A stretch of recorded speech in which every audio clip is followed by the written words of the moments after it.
Welcome, everyone. Uh, Welcome to the Harriet Beecher Stowe House online. And we are excited to kick off our 2021 program schedule. My name is Christina Hartlieb, and I'm the Executive Director here at the Harriet Beecher Stowe House. And we have promoted most of our, we've promoted all of our February events, and we're getting a lot of turnout and a lot of interest in them. But as I like to say, we really do celebrate or talk about Black history every month, not just in February. So, but I do want to kind of preview some of our program schedule for this year. We have the After Uncle Tom's Cabin, Black Voices for Justice series, which you're in this evening. And that will continue to run for the rest of the year, March through May, and then again, September through December. So there's an additional 7 sessions of this. And it always is on the first Wednesday at 7 o'clock. The topic for next month is after abolition, and it is the readings for that one include Charles Chestnut and Alice Dunbar Nelson. So that is something to look forward to. And that information for the links or to register for that have just been posted to our website and through Facebook as well.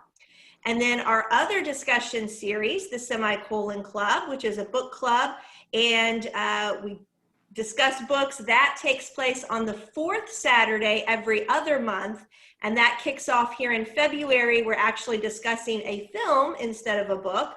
So watch the film, Do the Right Thing by Spike Lee, and then come to discuss with us, because even though the film is, 30 years old, I think it could have been produced practically yesterday. So that particular discussion will be led by myself and by one of our board members, Prince Johnson. And then we also have a lecture series, and there's not specific, dates for that in terms of a set schedule, but we do have 5 lectures already lined up for this year. The first one of those is the Queens of Queen City, and that is with Assistant Curator Hadley Droge of the Afro-American Museum up in Wilberforce. So they're also an Ohio History Connection site and our good friends there. And that will take place on Sunday, February 21st at 4 o'clock. So make sure you check out our website to get all of the information and get your links to get your registration for all of those in. You can connect to us via Facebook or on Instagram, follow our programs, and also follow along with our exterior restoration project that is currently going on. So I just wanted to thank you all again, and now I'm going to introduce our moderators for tonight's discussion, and that would be Dr. John Getz and Dr. Jerry Cline-Bailey, both of Xavier. So I'm going to let them take it away. Thanks, Chris. Just a look ahead to take one step further on what you said about where we're going with the After Uncle Tom's Cabin series. Through May, we're moving forward chronologically. So we cheated a little bit this week. It's not all after Uncle Tom's Cabin. 2 of the texts we're talking about were written before Uncle Tom's Cabin, one of them afterward. But from beginning next month, everything will be afterwards. We go to the 1880s and 90s with Chestnut and Dunbar Nelson, and then into the 20th century with our last couple. So we'll be talking about Richard Wright and Langston Hughes. So that gives you, kind of the overview of where we're headed. Okay, but tonight we're looking at the horrors of slavery told by the formerly enslaved, and I believe Chris is going to screen share a timeline that I'll talk you through a little bit. The timeline starts in 1789, here it comes, with the publication of the interesting narrative of the life of Alauda Equiano, published in London. And Jerry, in a few minutes, will talk to you about that. It's kind of a surprise entry in tonight, not one of the not one of the three texts I ask you to read, but an important background piece that will help you to fit all three of the other ones together. That's also the year Josiah Henson is born into slavery in Maryland. Solomon Northup in 1808, born a free person in New York State. And we always shape everything around Harriet Beecher Stowe, or Harriet Beecher as she was when she was born in 1811 in Connecticut. So we got a lot of birthdays here at the beginning. Frederick Augustus Washington Bailey, later to be known as Frederick Douglass, he is born also in Maryland, across Chesapeake Bay from where Josiah Henson was born. And that's in 1818. So he's the kid in the group, the youngest of the bunch. Henson significantly older than the others, and you might want to keep that in mind as we talk about them. Henson makes his escape from slavery in Kentucky with his family, goes through Cincinnati along the way, and winds up in Upper Canada, as it was called then. It's now known as Ontario. That's right about the time, just a couple of years before Harriet Beecher and her family moved to Cincinnati, when Lyman Beecher, her father, takes over as the president of Lane Theological Seminary, and he moves in and with his family to the what is today the Harriet Beecher Stowe house. Frederick Bailey, later Douglass, makes his escape from slavery and chooses a new name. He becomes Frederick Douglass the year that he escapes from slavery, renames himself. Josiah Henson founds the Dawn Settlement in Canada and will be based there for the rest of his life. The spiritual leader of the community returns to the US, working on the Underground Railroad and also as a speaker. That's the same year, sadly, that Solomon Northup, a free man, is kidnapped and sold into slavery. That's 1841.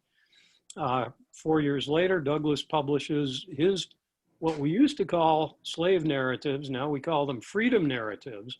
That's the first one for him.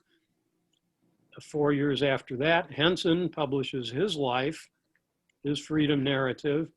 And 3 years after that, Harriet completes Uncle Tom's Cabin and publishes it in book form. It's a huge success. And the next year, Solomon Northup was rescued from slavery in Louisiana. Now that's an interesting connection with Harriet Beecher Stowe's Uncle Tom's Cabin, because he wound up, Northup, being sold way down the river to the deep south to Louisiana, about 60 miles from where Simon Legree's plantation was set in Uncle Tom's Cabin.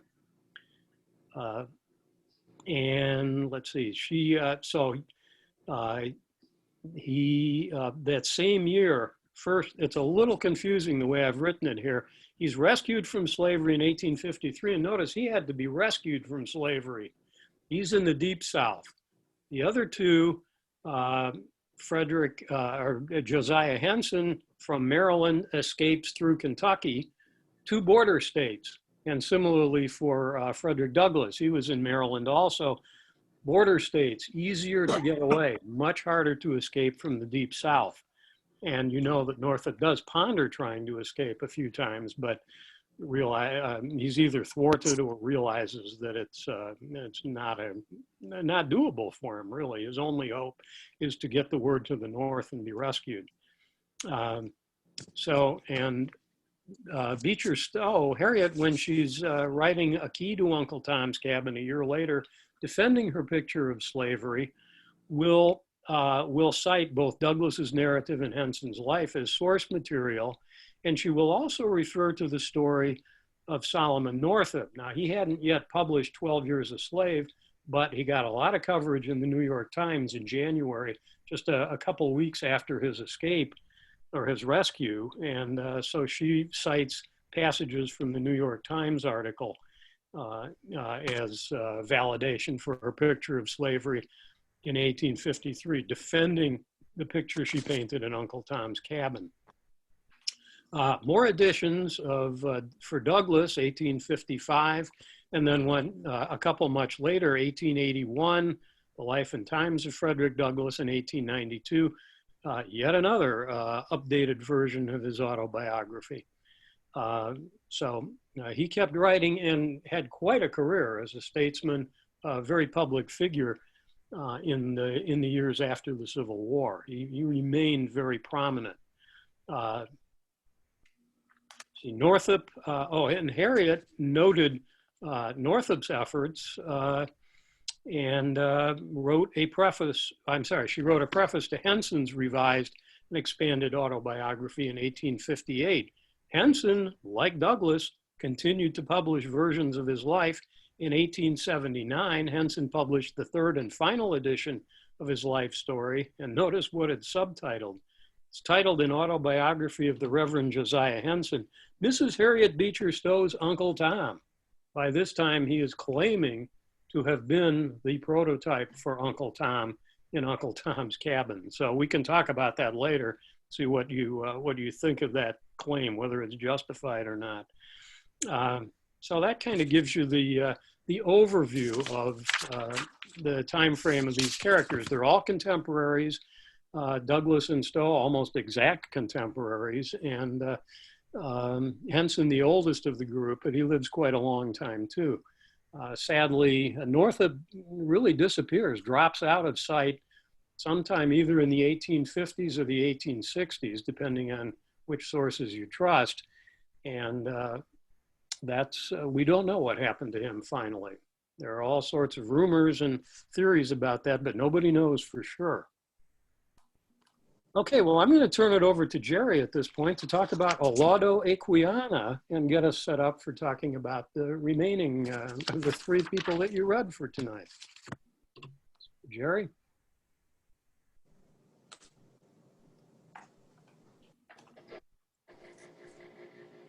Jerry, go ahead and unmute first.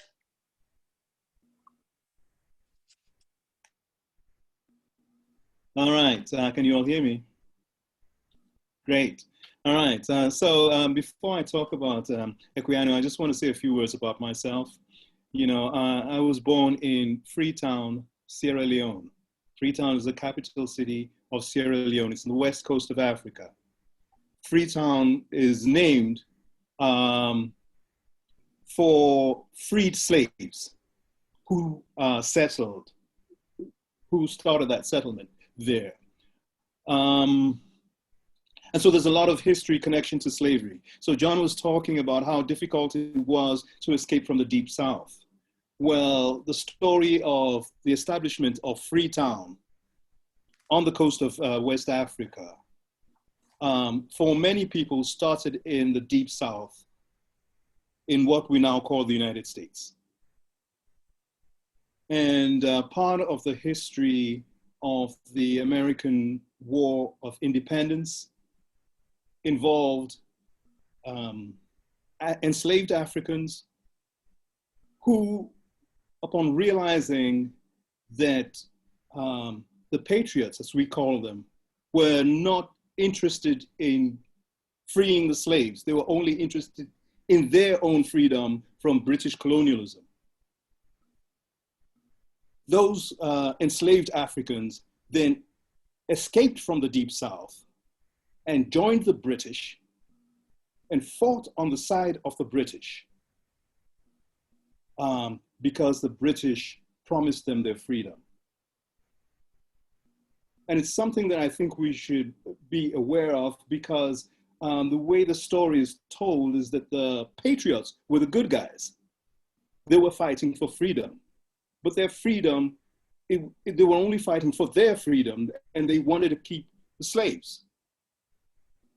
So there's a history then of these people fighting on the side of the British losing the war and wanting to fulfill their promise of freedom and land for those people of African descent who had fought on their side.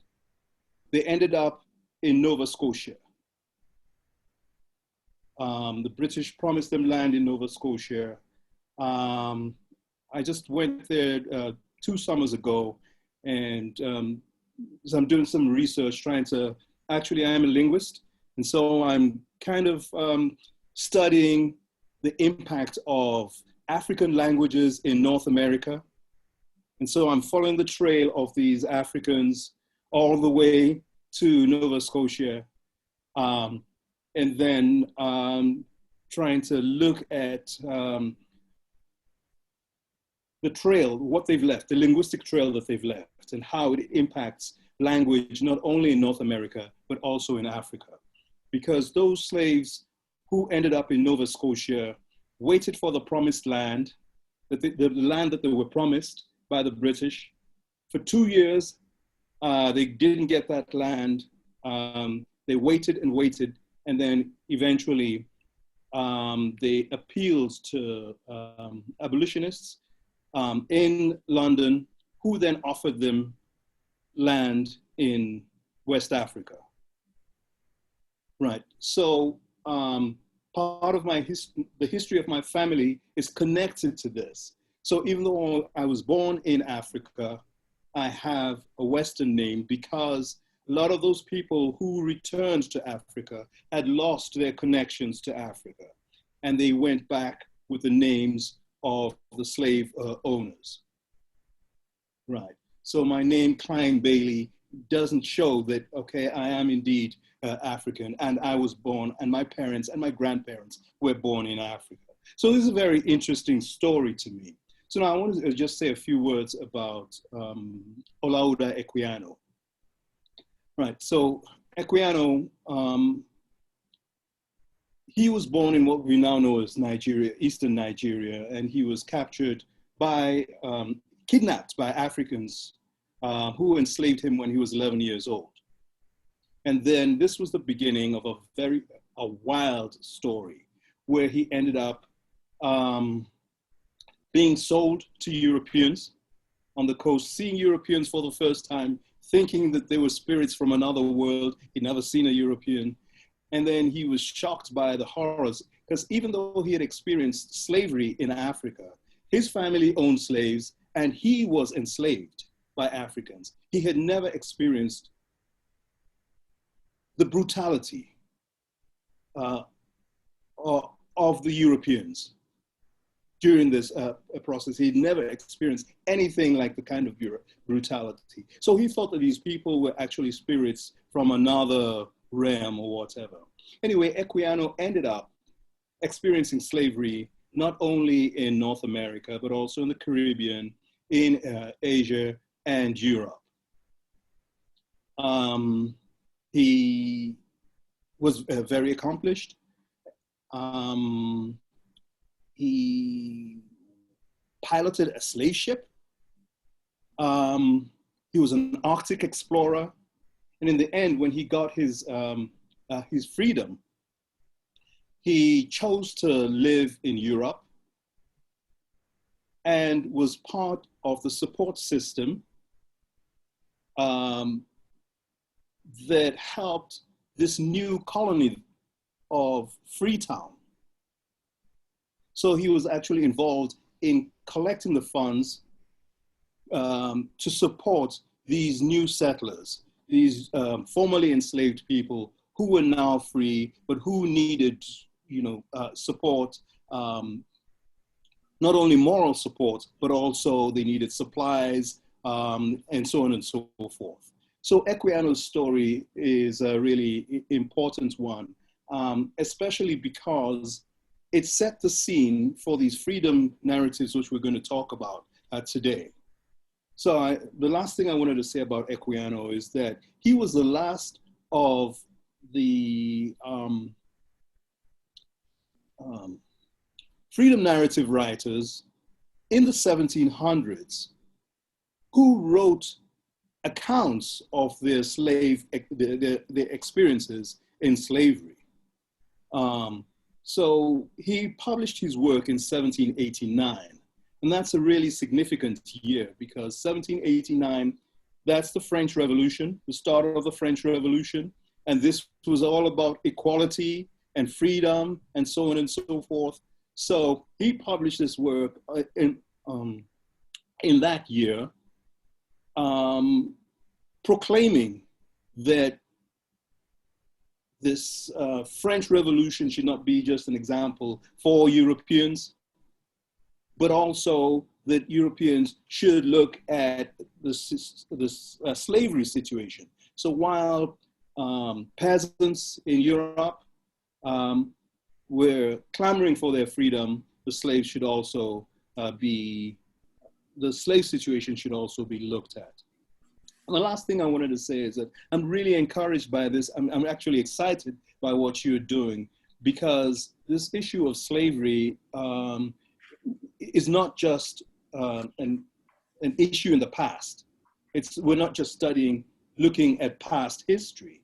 I was just looking at the ILO, International Labor Organization, statistics on forced labor. And the most recent statistics I could find were for the year 2012. And those statistics are showing that 21 million people worldwide are living in slavery. 5.5 million of them are children. 1,500,000 are living in slavery in North America, and 3,700,000 in Africa. This was as recent as 2012. So this is something that we are dealing with too. So it's not just that we're looking at history and learning lessons from history, but we should be looking at what's going on now. Are we continuing to make the mistakes of the past?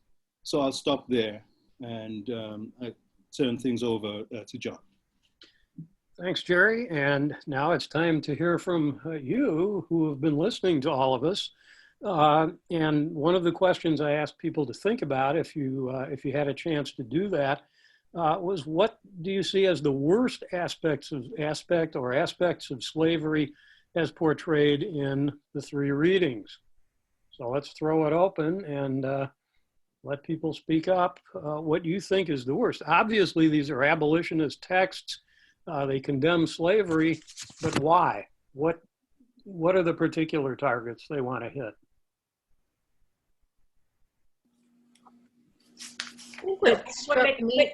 I just want to make a quick comment, and that is, I did send the questions that we will be talking about out to everyone earlier, but Michelle is also putting them in the chat for us. So you can kind of refer to, it's the last chat thing in there, and we're not too particular. We will let people, speak up if you get a chance to speak up, or if you want to answer or talk in the chat, we can do it that way. Or if you want to raise your hand and we'll call on you, we'll do it any way that works for you. And so Desiree, I heard you start to say something, so go for it. I think what struck me the most as I was reading it is the sadism and like the enjoyment of it.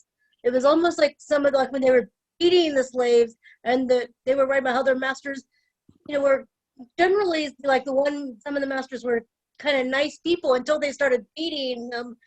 And then they could see the enjoyment, they could feel that they enjoyed doing it, and they would just do it until they exhausted themselves. And I was just like, that is just so frightening to me that people like that, that existed, and it was legal and normal and accepted. That really like just bothered me, and that struck me. It is very disturbing. And, go ahead, Dan, and then Tony. Yeah, Douglass wrote in one of his writings that one of the most subversive effects of slavery is, of course, not exactly what it does to slaves, but what it does to the slave owner. Right. That the most subversive effect is that the slave owners themselves become inhuman. And they, of course, do that by treating other people as not being human. But one of the most subversive effects is that slavery actually makes the owners inhuman.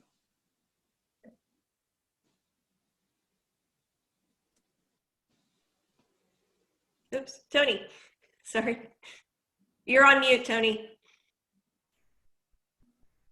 what struck me was, well, first of all, the brutality, as Desiree said, but the things they did, like not allowing them to learn to read, not allowing them to learn to swim, because I never thought about it before. This is the first time I really thought about it, but if they could swim, they could get away more easily, like what happened in the one where he went through the swamp, because the dogs weren't as good as following them through waters. And it makes a lot more sense now, you know, to me, but the brutality and the fact that they would ask other slaves to be as brutal as they were. And if the slave wasn't brutal to his, you know, partners or peers, then he would be brutalized. I don't know. It's very hard sometimes to look at it and realize these were human beings who probably were respected in their communities and who had wives who were just as bad with, you know, the girls, and that people accepted this as a way of life. And it's so frightening, you know.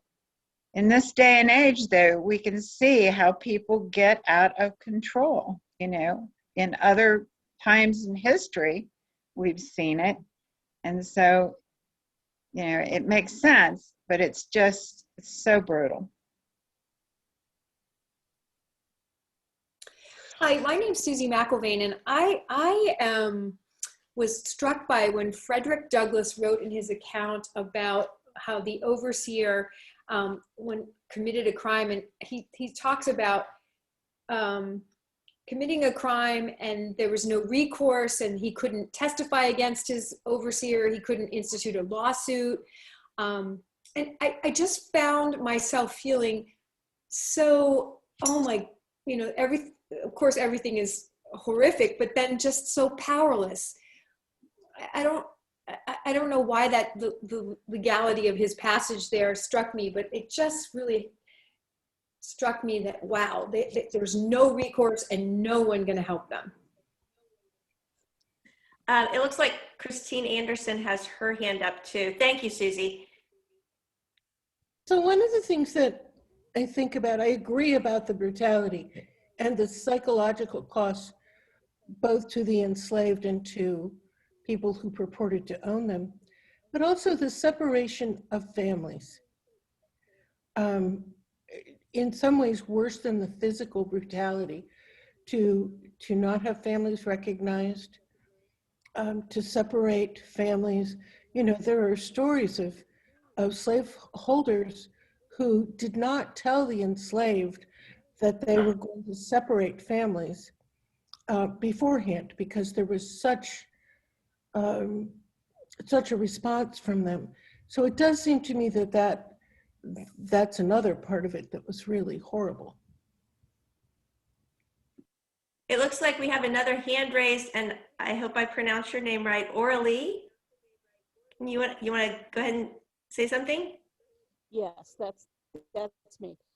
One thing that you will not convince me then or now, that white people just didn't know better, or they didn't know. I mean, you could not listen to a man like Frederick Douglass speak and not know that he is your intellectual equal. You could not separate a mother from children and not know that what you're doing is not right. And I mean, it reminds me of a book that I don't encourage anybody to read it, but Without Sanctuary, you know, about lynching, and that, you know, was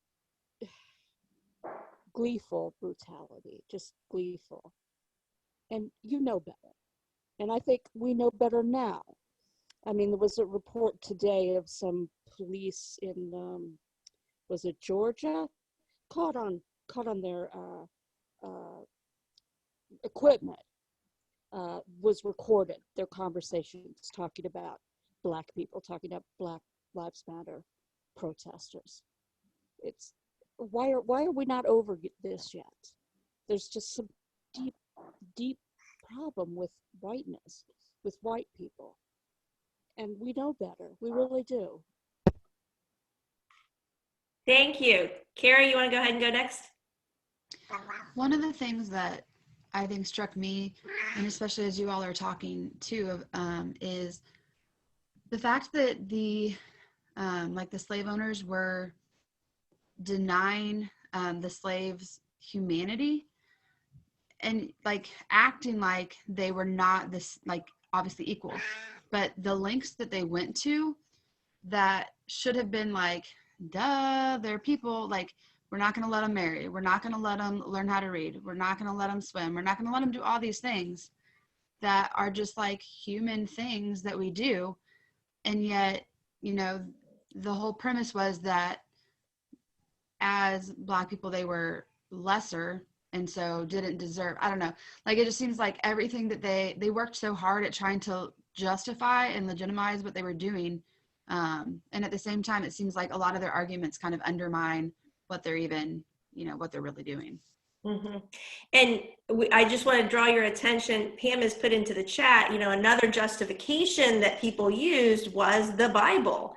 And, you know, Douglass wrote about religious basis of some of the rationale, quoting Bible passages to justify what they were doing as well.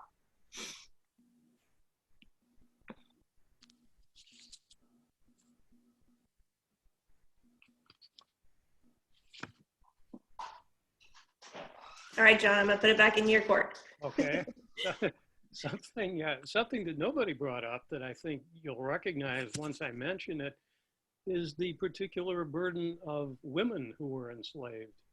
The burden that they bore, a double burden really, because the sexual abuse was so prevalent and shows up in all of the texts, and it's such a horrible thing. And it's no accident that Douglass's autobiography starts with an instance of his aunt being, who was coveted by the person who claimed to own her, and was just jealous, and so beat her so severely. And you see this pattern carried through other works as well. It's certainly there in Northup's narrative too. And obviously, if you read Harriet Jacobs, another freedom narrative that we've talked about, that's a central theme in there, since it's written by a woman who faced the threat of rape and sexual abuse. And the men who were enslaved lacked the power to protect the women because of the way the institution was set up. So you've got more psychological harm. All of this, and I think some of you have alluded to this kind of doubleness about the slaveholders. On the one hand, they wanted to put forth this idea that those who were enslaved are just content and this is the best life they could have. And yet they really believed that they wouldn't be so worried about slave rebellions.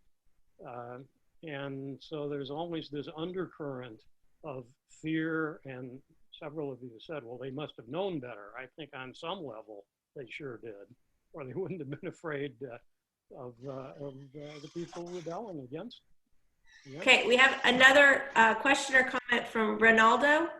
Yes. Go ahead. I'm sorry, I didn't know what this was about when I signed up for it. I thought it was a tour of the museum or something. So I didn't realize it was reading books. And so, but I do want to address the question as best I can, being of African descent. It says the worst aspects of slavery, I would think the trauma that has been done to people of African descent, the trauma and experience that continues today. All right. Thank you for adding that in. Jerry, go ahead. Yeah, so I was thinking about the impact on the women, the sexual exploitation of the women, which then leads to them giving birth to children who are trapped in slavery. And so those children are then exploited. So it's not only the women as individuals, but also the family is also negatively affected by this institution of marriage. is affected by this. And I also wanted to add this issue of impunity. That even though there are laws, there were very few instances in which the perpetrators of these terrible crimes were made to pay for these crimes. It seemed like the legal system was set up in such a way that, okay, if you were a person of African descent or someone who had been enslaved, there was very little recourse. Just reading 12 Years a Slave and seeing how difficult it was for Northup to be able to get out of slavery.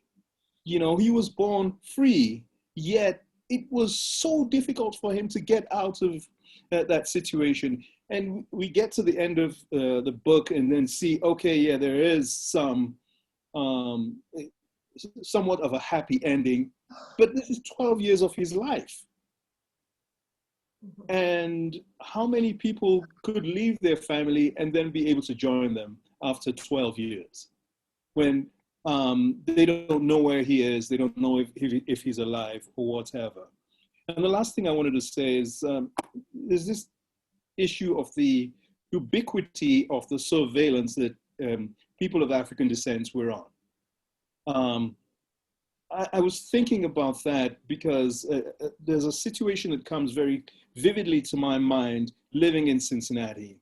I had just moved to Cincinnati, got this job at Xavier, and my sister came to visit me from the United Kingdom, you know, from England. And so we took her to Alt Park with her daughter. So it was my son and daughter and her daughter. So there were 3 kids under the age of 6, and we were playing in the park, and we raised our heads and we saw 3 squad cars right where we were. And those squad cars were not there before when we started, you know, to enjoy ourselves. And we could look and, you know, Alt Park, the way it's set up, you know, you can see the, you know, from the summit, you can see the whole park below you. And there were no squad cars except those 3 squad cars that were right at the location where we were. And it became pretty obvious to us that we were under surveillance. And we, you know, after a while got uncomfortable because the police didn't talk to us. They were just there looking at us. And in the end, we left because it seemed like we were unwelcome there. And the longer we stayed there, the more likely it was that something was going to happen to us. But we are not slaves. So I can imagine what slaves felt like, where they were constantly under surveillance. So they even in their free time, they weren't free to do what they wanted to do. Those are the comments I had. Powerful story. Somebody mentioned before a kind of range of slaveholders. Some were worse than others, obviously. But I want to pose the question, it's kind of a sub-question to the group. Even the relatively, I hate to use the word benign, but the least malevolent of those who held slaves or tried to enslave people, do they really come off that well in these books?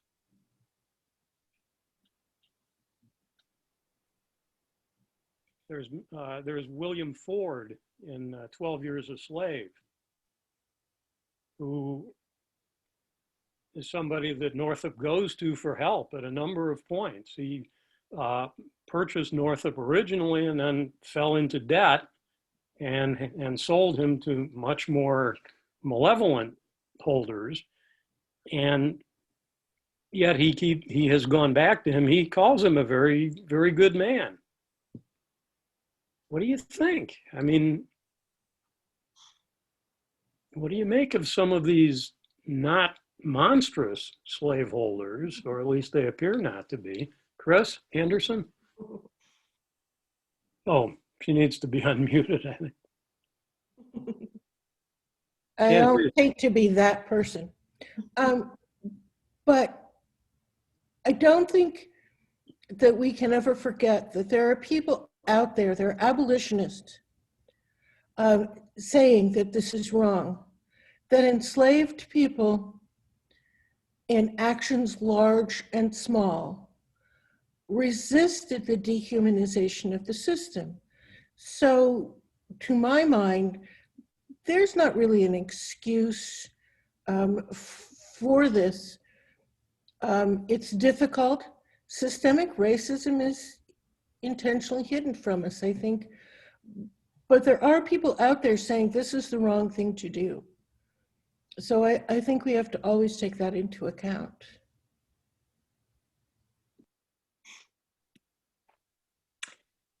We have, it looks like.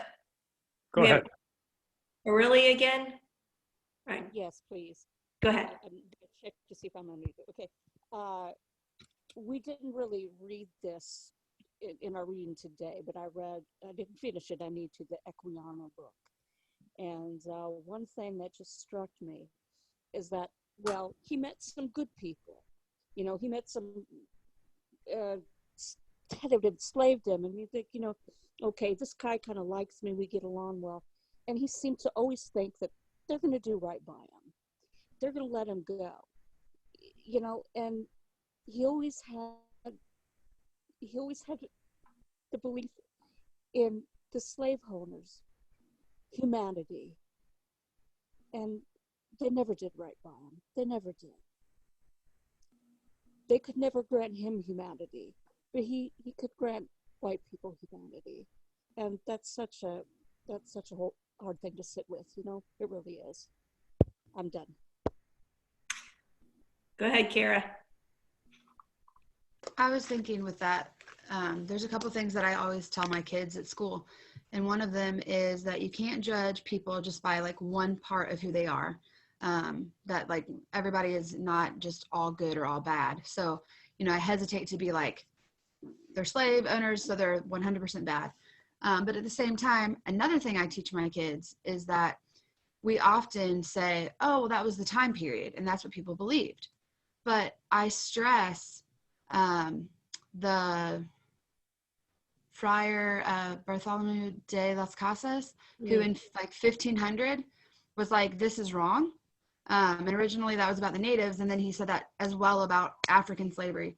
And so I think you can't just say that he was a good person because he was a nice slave owner. Like, he was still a slave owner, and people still knew, at least from the 1500s, if not before that, that this type of slavery was absolutely wrong. And so I think that's it's a super complex question, and it's really hard to really, make a judgment on the people. But I just don't feel like, even if they're a kind slave owner, that you can take away the fact that they're still the slave owner. Mm-hmm. Mm-hmm. Amber wanted a chance to talk next as well. So go ahead, Amber. Thank you, Christina. Thank you, everybody, for setting this up. And you guys can correct me if I'm wrong, but it seems that there was more of a period, what I've heard, where a lot of slave owners were saying, like, this is necessary. It's kind of like a necessary evil.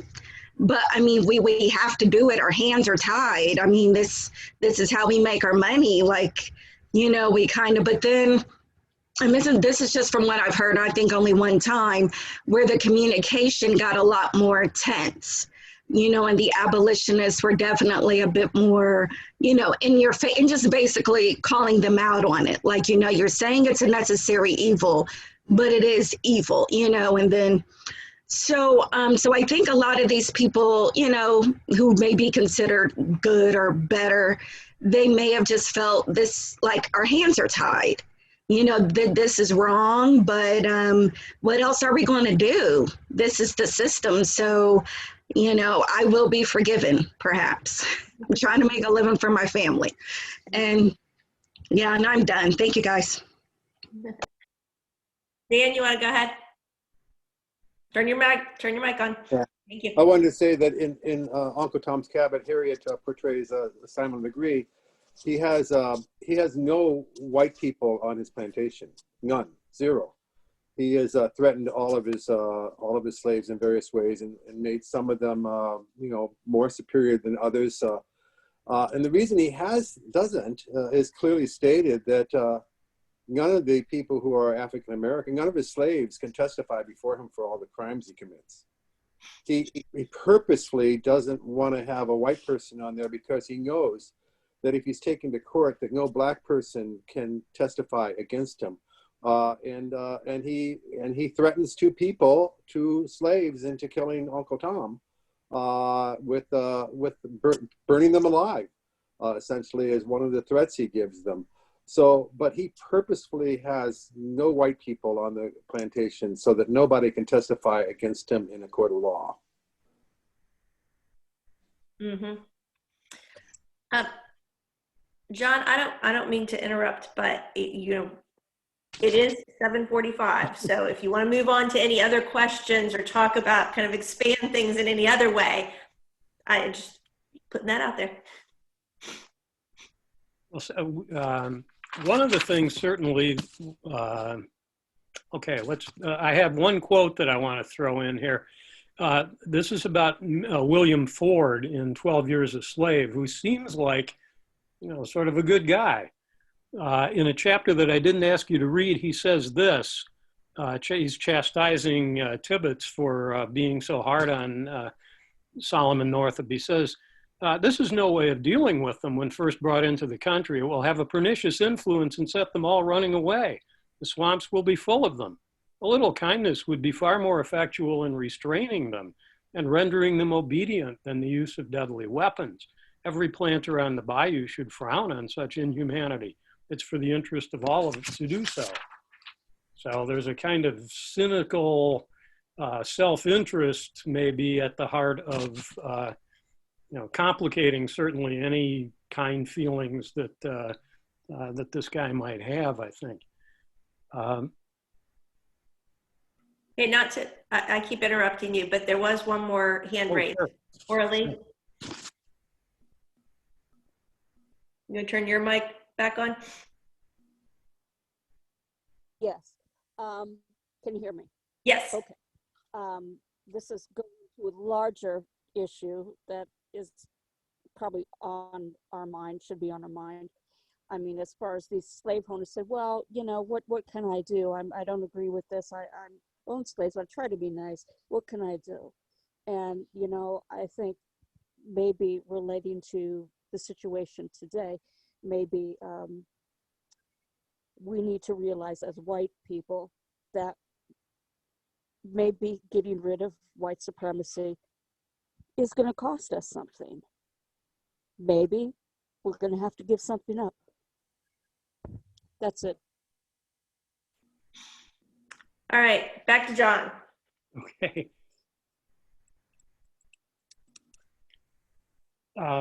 Southerners certainly defended slavery. One of their defenses was it's a natural human condition. There have always been slaves, and there will always be slaves. It's just a necessity.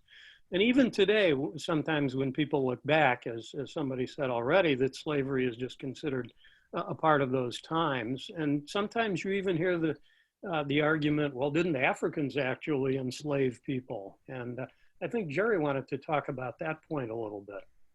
He brought it up before, but I'd like to hear him talk more about it. Yes.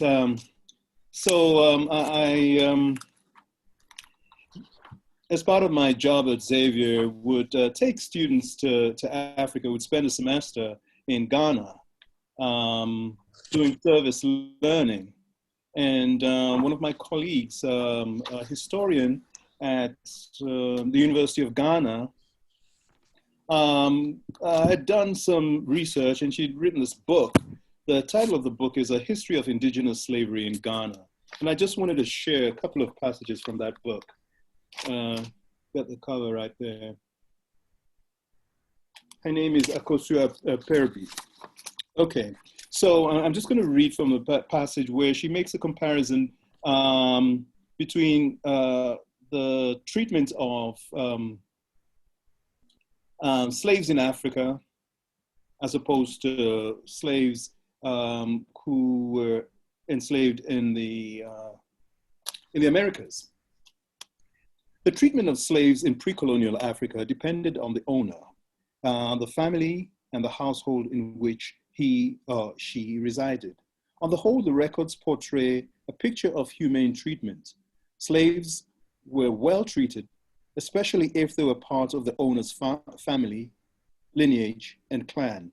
They were even better treated when they were married into the owner's family. So that is one part I wanted us to note, that these slaves could actually marry into the families where they were enslaved. Right. Let's see.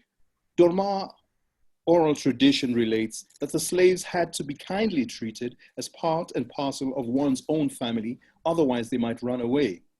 When they went on errands or worked on the farms alone without owners. And then she goes on to explain how this was built into the system, that one could actually buy their own freedom and also, again, marry into the family, marry the daughters of the family which had enslaved them. So this was one example of ways in which African, at least domestic slavery, was different from what happened in the Americas. Jerry, yes, Jerry, go ahead. Yes. What's the source of that reading? Someone asked. Oh, this is the book that I'm showing you, A History of Indigenous Slavery in Ghana. And the author's last name is Perby, P-E-R-B-I. She's a Ghanaian historian. She teaches at the University of Ghana in Accra, Legon. Thank you. Right, and I don't want to bore you with this, but that passage that I read continues to quote Europeans who came and saw the way slavery was practiced in Africa and said that it was much more benign than what Europeans practiced. And it's probably also true that the people who were in Africa and enslaving others and then selling them to the Europeans didn't always realize or know that slavery was different in North and South America, and didn't realize that the change of, I'm not excusing them, I'm just saying did they know or understand that slavery in North and South America was framed differently than slavery in Africa? They did not know. Okay. Most of them did not know. In fact, Equiano talks about one of his first realizations of the difference is when he's on the slave ship and he is hungry, almost starving, and the crew had caught fish, and they prepared this fish, they ate to their fill, and then they couldn't finish it all. So instead of sharing it with the people, the enslaved people, they threw it over into the, into the ocean. And he couldn't understand that kind of cruelty. And okay, you've eaten your full, to your fill, and how could you not just share? I mean, even if it were a dog or a pet, you see that pet was hungry, you would, I would think, be moved to just give them what's left over. But they threw all the fish into the ocean, and Equiano was just astonished by the callousness of that action. Mm-hmm. Christine? I'm sorry, I can't help myself. Like some of the other people here, I also teach at Xavier. And I just taught this stuff. The striking thing about North American slavery was that it was created step by step in laws. So you can go and Google 17th century Virginia slave codes. And what you will see are people creating a system of permanent racial slavery. So enslavement in Africa was not about racial difference. Perhaps it wasn't here either. It's a created category. And you might want to look at a recent article by Jennifer Morgan, who talks about the cost for enslaved women of knowing that they are the site of creating hereditary slavery. So it was a worse system here than almost anywhere else in the world.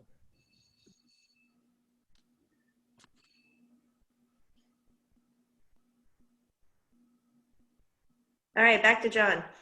Okay, I'm going to, I think since we're running a little late here, I'm going to skip to the last question, which is probably the most important one. I'm going to apologize to Harriet Beecher Stowe for question number 3. And she may come up here in our ensuing discussion. But the big question to me is, what do you think is the relevance of freedom narratives like this today? What, in other words, why study them?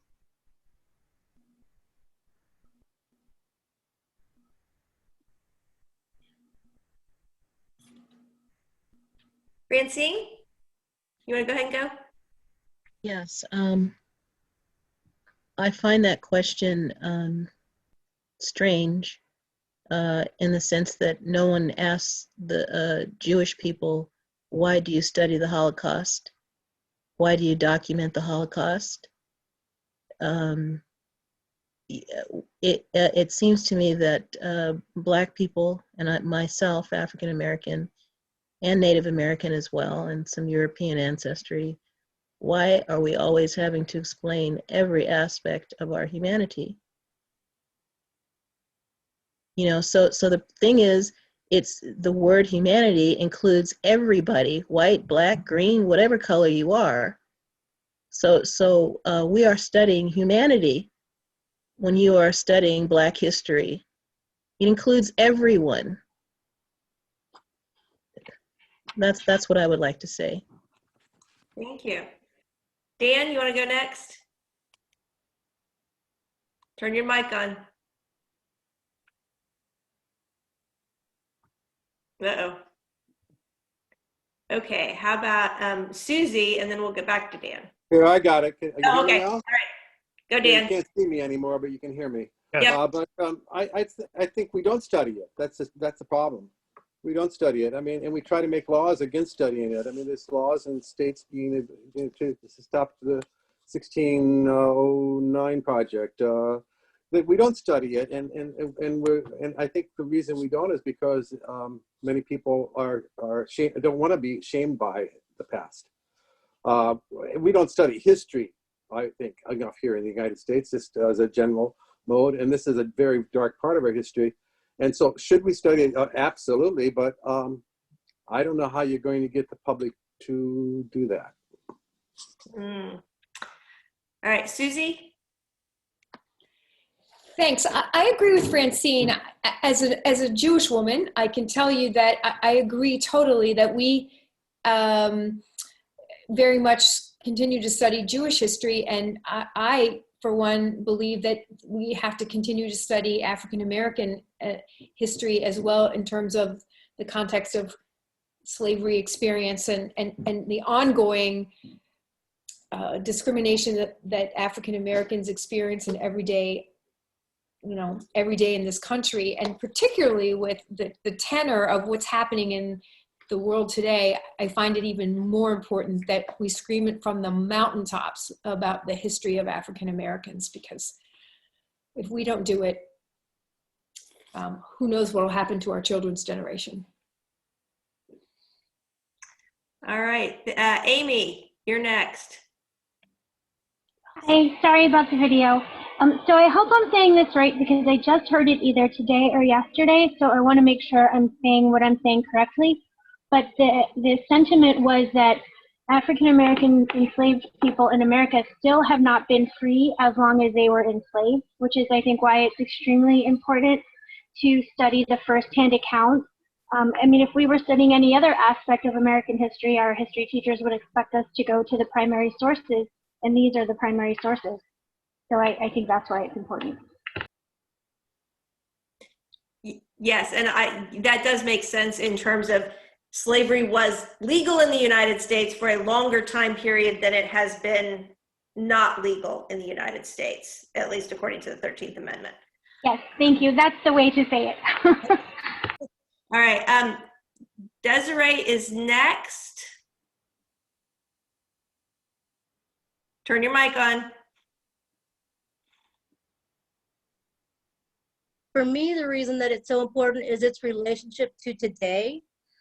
You know, we talked about some of the people that were good slave owners. Well, even the bad ones, I bet by society standards, people thought they were good men and women. For me, I have a family that has some white supremacy attitudes in it. And so when I read those narratives, it struck me, this is what my family could have been if they had had that kind of power. The only thing that keeps them, there are people in my family that keeps them in their places, they don't have that power. So to me, it's very important that I read this and remind myself so that I don't fall into those patterns when I see them doing it. The other thing, I think it's important because the reason that, you know, we talked about how we dehumanize, enslaved people were dehumanized. And I think that that's still going on today. That's why when a young Black man is shot, we don't think it's a big deal. Because it's like, oh, young Black men don't matter. They're not important. You know, and it's a problem. We've got to fix that. We've got to stop this. And I think the only way that we can do that is if we understand where that came from. And where that really came from, I think, is entrenched in slavery and in enslavement. That's where that we had a role. We convinced our psychology tells us that people of color have no value. And if we don't understand that, then we're going to continue this and justifying what's going on in the society today. So to me, that's why it's important to hear this. Thank you. So even though it's slightly after 8, I'm not cutting off conversation yet. We're going to keep going for a little bit. And I'm just going to, in the order that people have their hands raised, so to speak. I will also point to there's some information in the chat from Wydith, who was talking about the connections between the incarceration and slavery, and how incarceration today is a continuation of that. But next up is Francine. I wanted to ask, I thought the question was, why is it important to study the slavery? Could you repeat the question? I just want to hear it again. What do you think is the relevance of freedom narratives like these in the US today? In other words, why should we read them? Yes. Well, I believe all of humanity comes from oral traditions, and that it is the people's spoken word that is actually more valuable than just somebody writing an overall book on history. If you don't have the people's stories, you don't really have what relevantly happened, and that's what the historical scientists and linguists, scientists, that's what they study, is the oral stories of the people, the real lived experiences. And it turns out that if you're getting psychology for receiving treatment for historical trauma, psychologists in England, they're actually turning away from the traditional psychology, going to the person's narrative, their own personal story about their lived experiences. They realize it's far more valuable, far more healing. It has somebody who's writing from the outside and not somebody who's actually lived that experience. Within that experience are keys to healing not only that individual, but of humanity as well. we need the seeds from the people who have had lived experiences. People think of trauma as just, it's all bad, there's nothing in it, but within it, when you hear the narrative, there are stories of resilience, of ways that people were healed along the way, and we need to hear those stories in order to heal humanity going forward. And by the way, I am also Jewish too, on my grandmother's side. And no, I will not dig up my grandmother to have her tested. That is an oral tradition, and I respect the oral story from my grandmother. Thank you. Thank you. Ronaldo, you had your hand up and then it went down. Would you like to make a comment? I'll go ahead and make it. It's been just to repeat. I mean, it's history, and it's truth.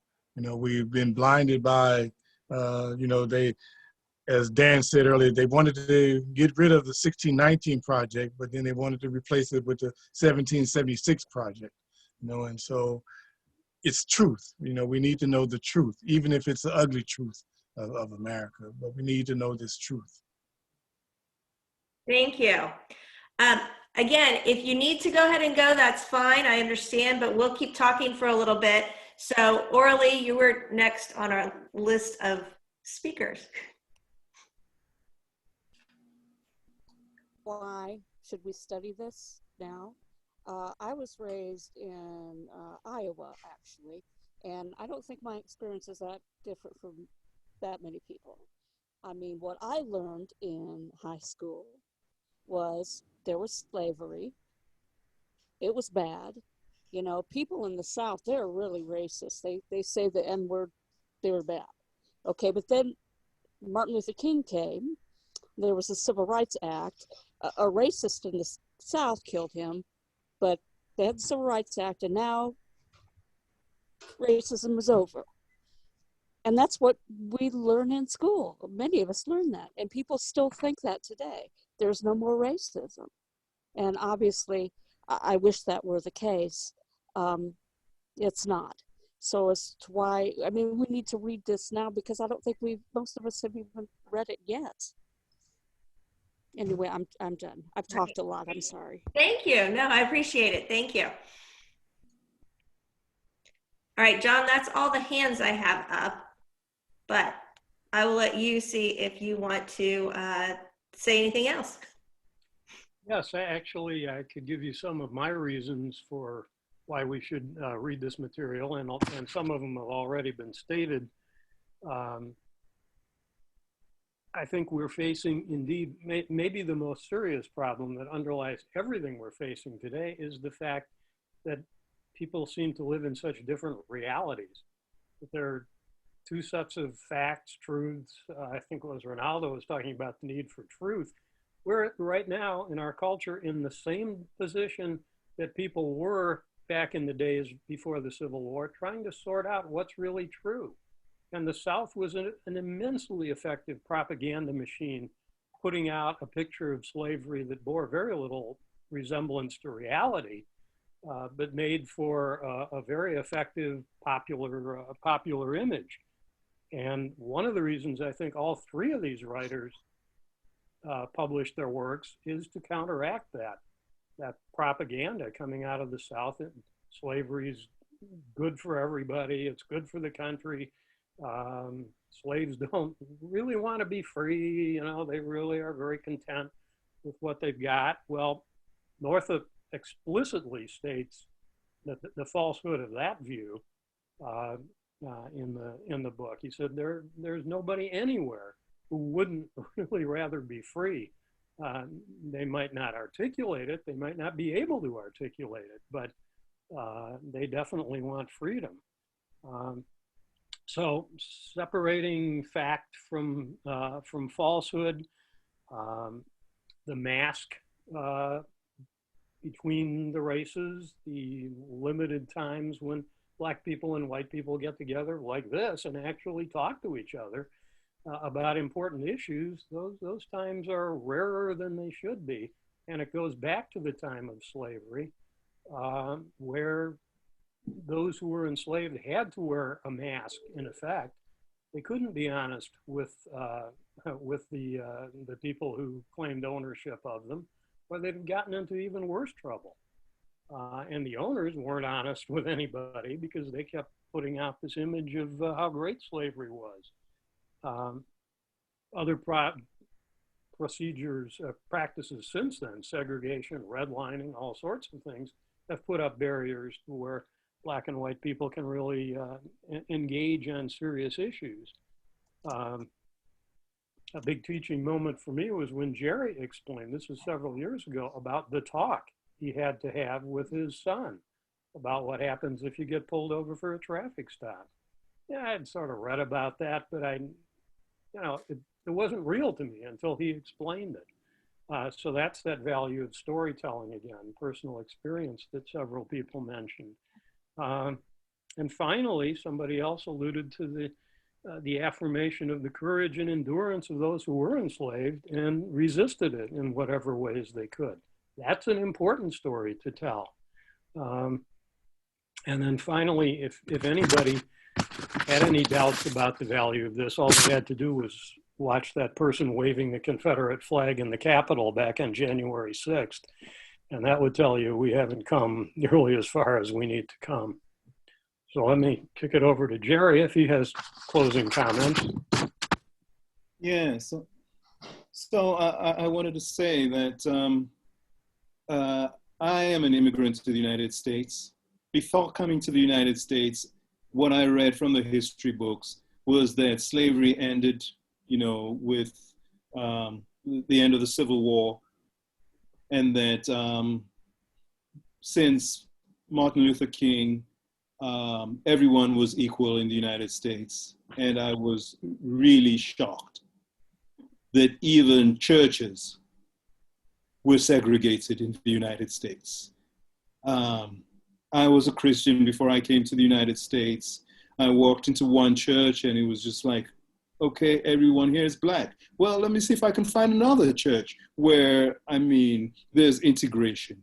And I had the most difficult time finding a church where there were not racial demarcations.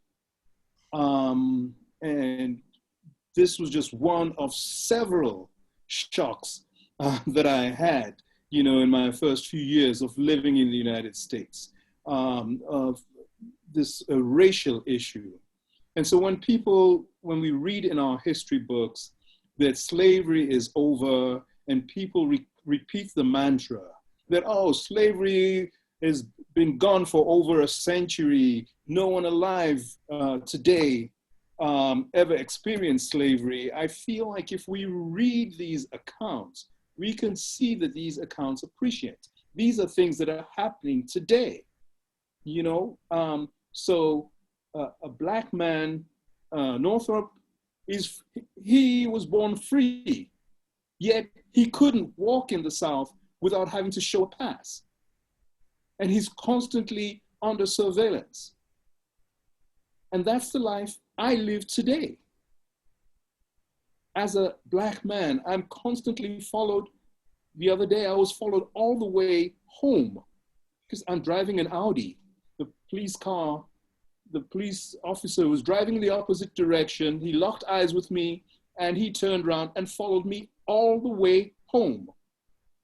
And I'm wondering why. He said nothing to me. I hadn't committed a traffic offense or whatever. He just followed me all the way home. And this is something that happens in the lives of people of color. When I wake up in the morning, I know I have to prepare myself to deal with some sort of racial incident. I go to the mall, I have to deal with that, and so on and so forth. I'm not a slave, but I'm experiencing what the slaves, what we're reading in these freedom narratives. I'm experiencing this. And it creates so much stress because I live every day expecting or preparing for or trying to deal with some sort of racial situation. So it's important for us to read these narratives and see that even though slavery has been outlawed. The infrastructure of slavery still exists, and it affects the lives of people today. And if we're going to say that we know better and we do better than our ancestors who were involved in slavery, then this should be reflected in an awareness of the ways in which we are perpetuating what happened during slavery times. All right. Thank you so much for sharing your ideas and thoughts. John, do you have any last minute things, or should I close it up? I'd say just thanks to everybody for a wonderful discussion. Yes, thank you all. I do appreciate it. We as always, we go over time, and that's okay. But thank you all for sticking around and listening to this great conversation. Again, you can go to the Harriet Beecher Stowe House website to look at all of our programming coming up, and that's stowehousecincy.org. And again, thank you. I'm Christina, the director, and we will see you again next month, same time, same place. So thank you all for coming. We appreciate it. Thank you. Thank you. Thank you. Thank you all. Thanks.